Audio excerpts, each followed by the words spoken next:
Y ya estábamos con Laura Quiñones Urquiza, criminóloga, atención, en realidad especializada en criminología forense, así se dice, en técnicas de perfilamiento. Perfilación, claro. De perfilación o perfilamiento. Esto tiene que ver un poco con definir un poco la cabeza de aquellos que cometen crímenes, básicamente. Sí, sí, totalmente. Y a Laura la trajimos en virtud de lo que está, o lo que se empieza a conocer en el caso de, bueno, Fernando Báez Sosa, brutalmente asesinado por estos rugbyers.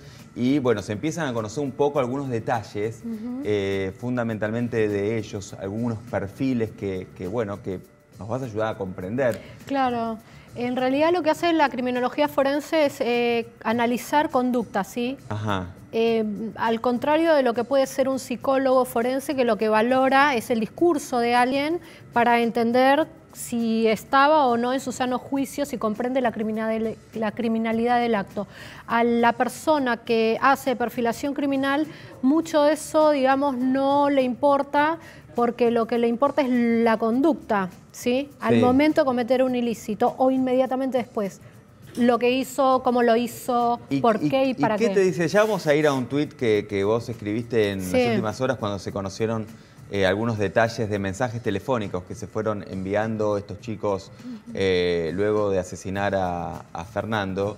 Pero ¿a vos qué te dice la conducta de estos rugbyers? Yo cuando leo algo que había subido Carlos Salerno, que es un colega tuyo, pero especialista en policiales, observo que sube una especie de transcripción que está, digamos, dentro de lo que es un expediente, ¿sí?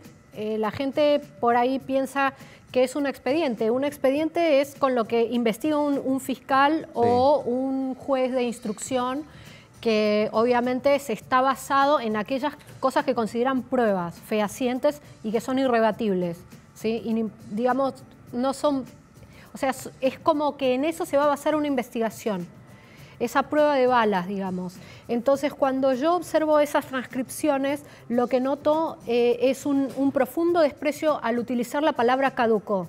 Digámosle a la gente que uno de los mensajes que se mandan, en particular, es Lucas Pertossi. Algunos de los mensajes que se empiezan a mandar y se empiezan a conocer en las pericias que se hicieron sobre los teléfonos de estos chicos. 4:55 de la mañana, Lucas Pertossi dice: estoy acá cerca de donde está el pibe y están todos a los gritos, está la policía, llamaron a la ambulancia, caducó.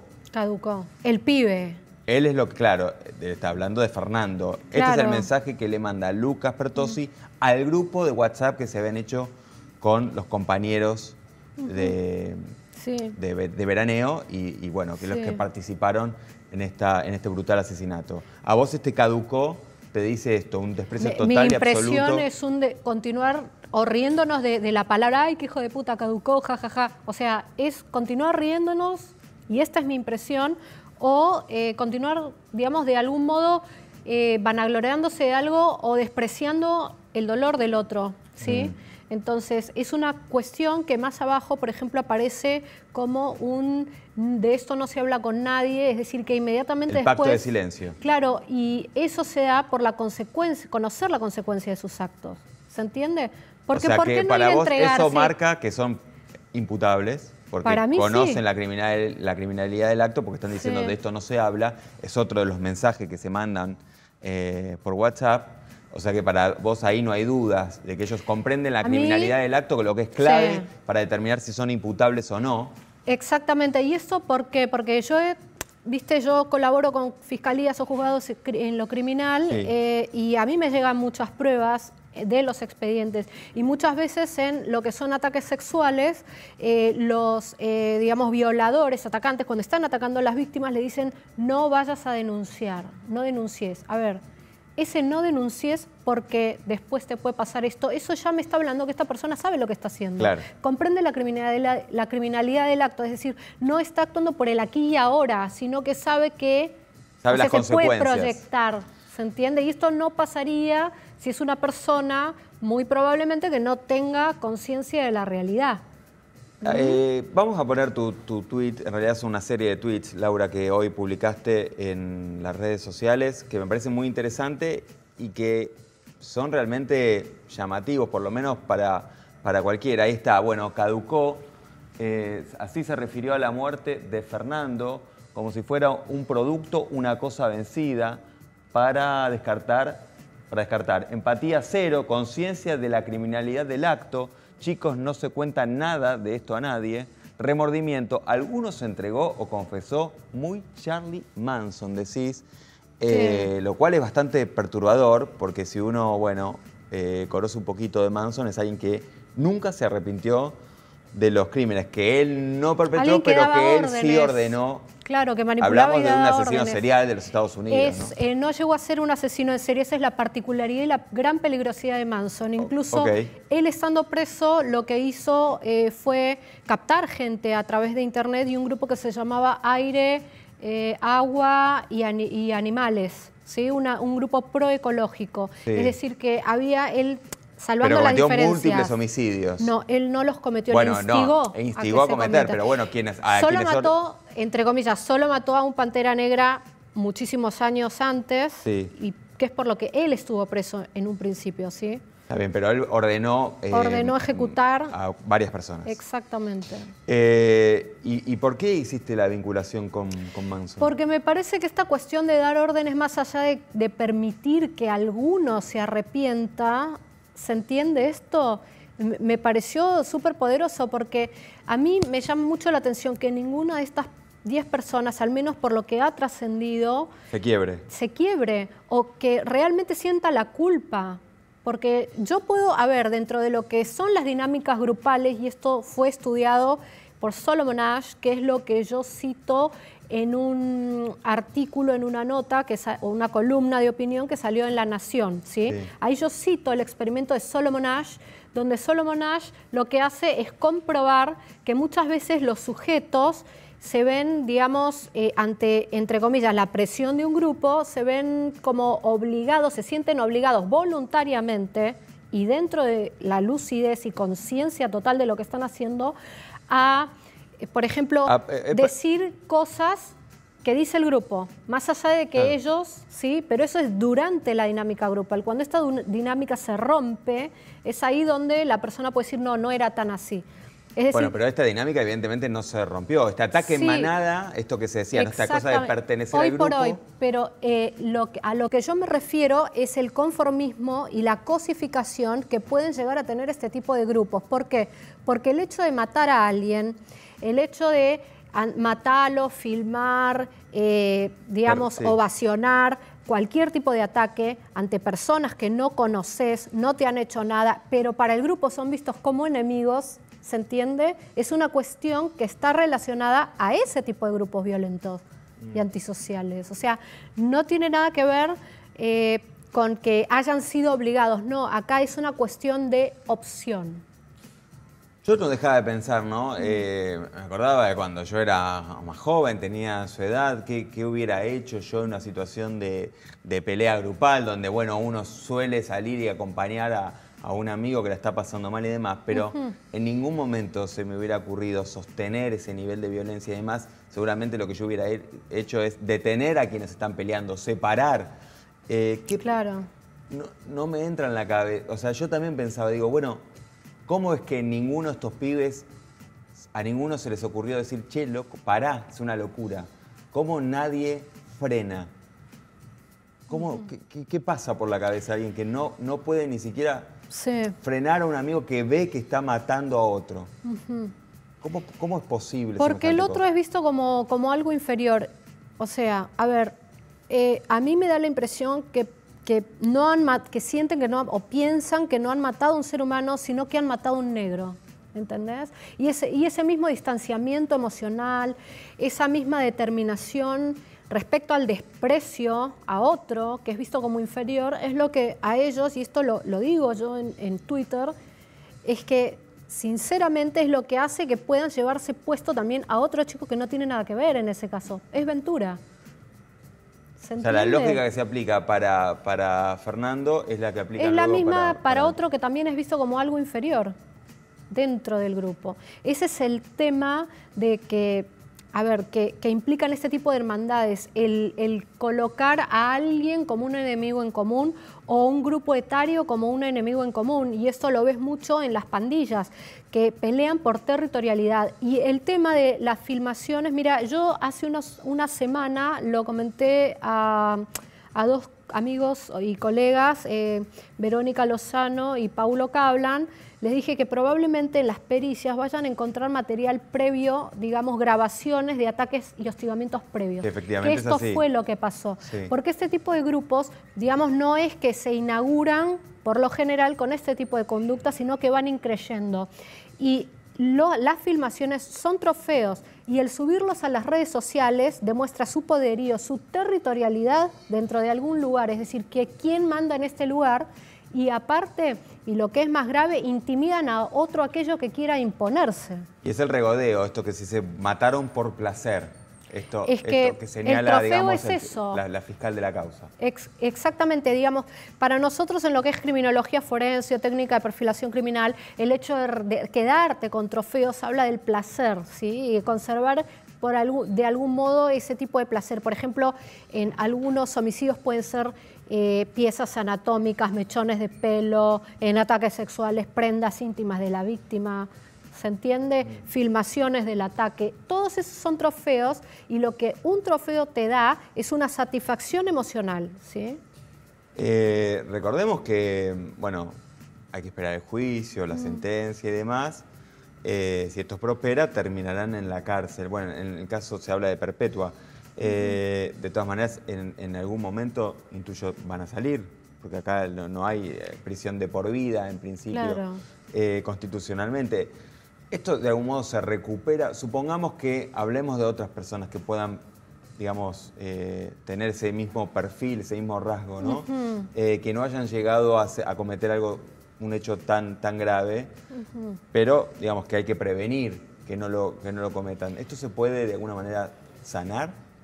Digamos, dependiendo la estructura de personalidad de cada uno de ellos, porque si vos tenés sujetos que son, digamos, tienen una estructura psicopática, es decir, ya hay algo anatómico que los predispone a este tipo de conductas antisociales graves, es muy probable que lamentablemente la crianza haya, no sé, de algún otro modo, a propósito o no a propósito, contribuido a que esa, digamos, esa predisposición a la psicopatía emerja, ¿sí? Porque han habido casos de personas que anatómicamente y cerebralmente, sí, neurológicamente, neurobiológicamente, digamos, tienen la estructura de un psicópata, pero no la han formado, no la han desarrollado porque el ambiente impidió, ¿sí?, que esto se dé.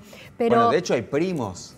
Está bien, bueno, vos decís, podían ser amigos, pero que digo que hay primos acá, están claro, los Pertossi, si no me equivoco. Sí. Está Ciro y Lucas, digamos. Sí. Digo, también eso por ahí comparten algún perfil familiar. Claro. Estoy pensando en esto que vos decís, ¿no? Claro, puede ser. Igualmente yo te comento que yendo a visitar cárceles unas cuantas veces y algunos otros lugares, establecimientos donde hay personas recluidas por hechos sumamente violentos, o sea, violencia criminal real, yo lo que he notado es que muchos son trastornos de personalidad antisocial, ¿sí? O lo que se conoce como un sociópata, o lo que también se conoce como un disocial, es decir, sujetos que no tienen ningún problema anatómico, pero que factores, digamos, sociales, factores, por ejemplo, de crianza, han contribuido a que se comporte de un modo antisocial y que muy difícilmente lo puedan cambiar. Es decir,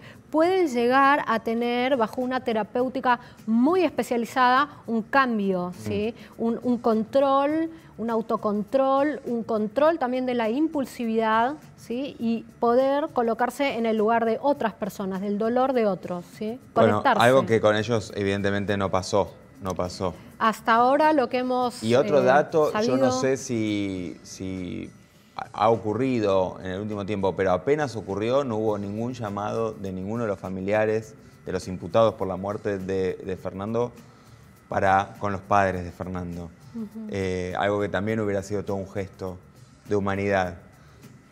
Digo esto porque es en esas casas que han sido criados Digo, también eso es un valor. O sea, una sensación de vergüenza, digamos, sí, che, ¿no? mi hijo hizo esto, se mandó esta cagada y yo voy a llamar el nombre, más allá de que obviamente no sea suficiente, pero sería todo un gesto que los padres de los imputados llamaran a los padres de Fernando para pedir disculpas, perdón, acompañar, claro, ayudar en lo que puedan. No, sí, lo que pasa es que no sé hasta qué punto podría eso servir, porque...